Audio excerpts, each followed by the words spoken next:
Happy Monday. Is it Monday already? It's already Monday. Back to Monday. Already on the adulting train. Always. Hey, thank you so much for joining us for KARE 11 News at noon.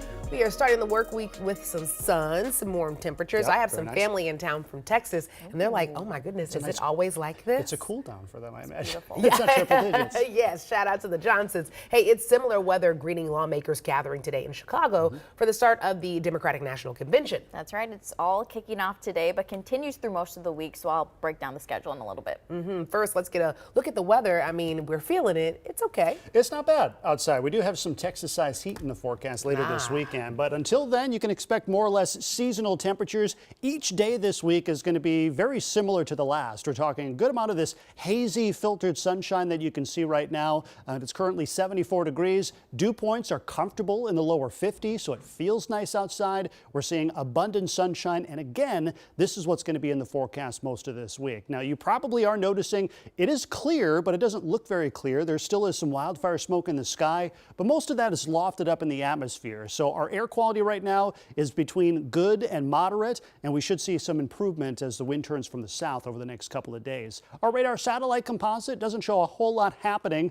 A couple of mid-level clouds drifting through the center part of the state, but none of these are going to be producing any rainfall. High pressure is going to dominate our forecast, meaning dry weather over the next several days. And here's a sneak peek at the next 12 hours. Light and variable wind, temperatures topping near 80 degrees, which is again very seasonal. Similar conditions as we head into tomorrow and Wednesday, but we do have some small rain chances that are reintroduced to our forecast just in time for the fair.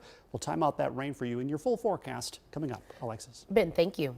We are just more than 2 months from the 2024 election deciding the leadership of the nation for the next 4 years. But there are also decisions being made this week at the Democratic National Convention. So we have Cece here with us. The DNC event's already underway. What should we be expecting during the week? Yeah, we're already on to the next convention. This convention spans over 4 days, today through Thursday. Thousands of Democrats will be coming to see Vice President Kamala Harris officially become the party's nominee for president. So here's a breakdown of the schedule.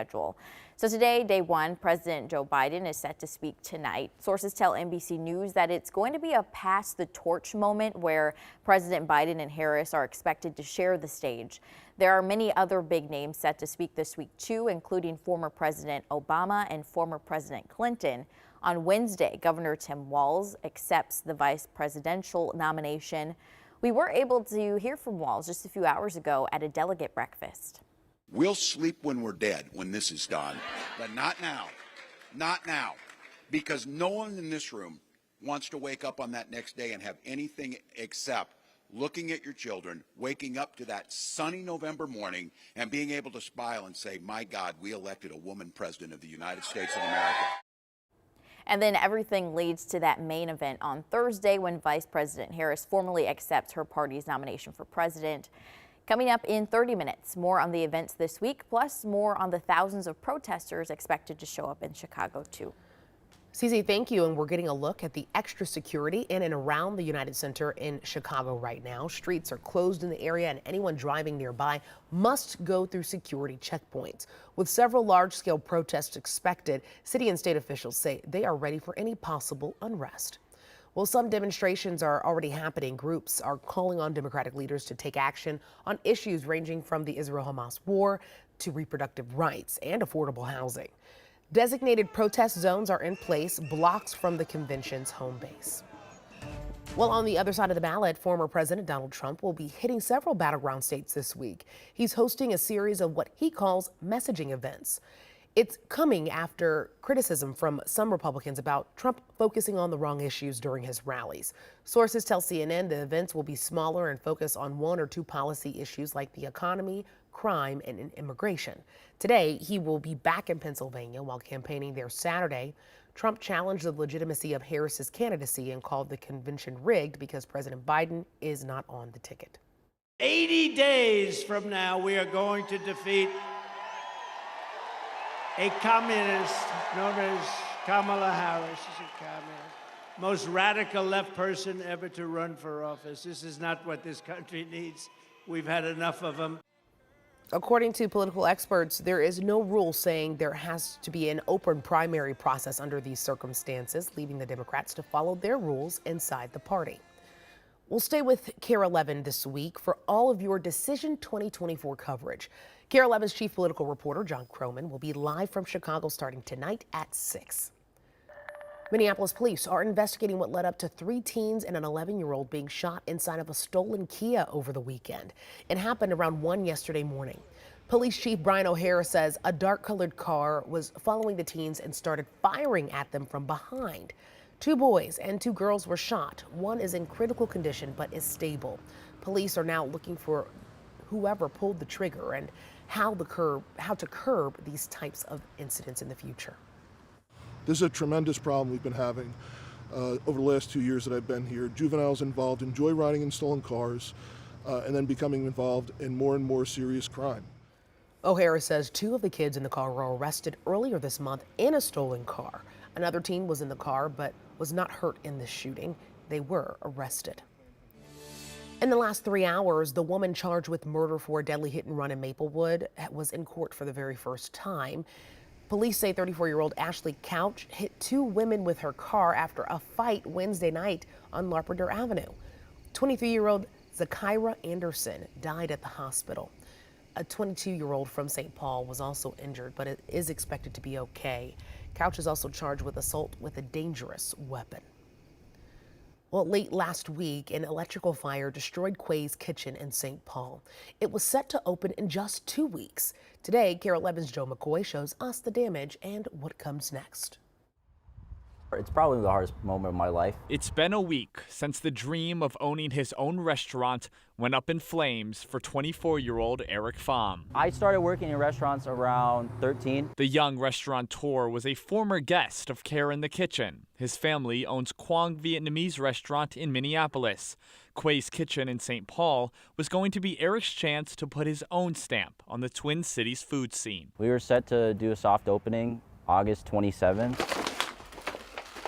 For the first time since the suspected electrical fire, Eric is stepping back inside the restaurant. This is where we were doing all of our training, where the team spent most of their time. Just like looking around, almost like the emotions are sort of like surging back in of, dang, this is what we lost. Eric had more than $120,000 invested into the place.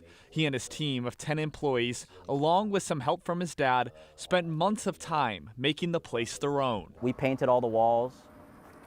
We redid all the bathrooms, like redid some tile, like that was us.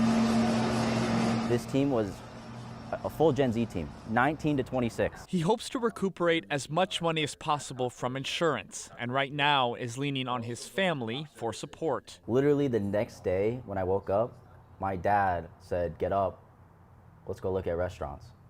So, I mean, I have an incredible family. It's a huge loss for Eric, no question about it. But as he puts it, this is not the last time the Twin Cities food scene will be seeing him. In St. Paul, Joe McCoy, KARE 11 News. Pham is partnering with Picnic Restaurant in Linden Hills to host a one-night event on August 28th to showcase some of the dishes Quay's Kitchen was going to serve. Well, we're keeping an eye on some of the late summer events happening this week. The Minnesota Renaissance Festival season in Shakopee is underway right now. Opening weekend of the 53rd annual festival was a success as lines of cars waited to get in. People traveled from all over to experience the celebration of the 1400s. We've experienced smaller ones and we wanted to experience a large one. Everybody's here to have fun. They can pretend to be what they want to be and just let the current worries of the world go away.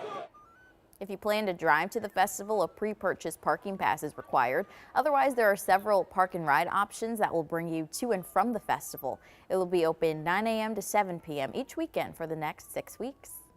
And the state fair starts in just 3 days, and there's still time to get tickets at a discount. Right now, you can get the pre-fair discount on the fair's website from $15 a ticket. That price will only be available until Wednesday. You can also get tickets at the fairgrounds, ticket office, and participating Cub stores. Regular fair time admission for adults is $18.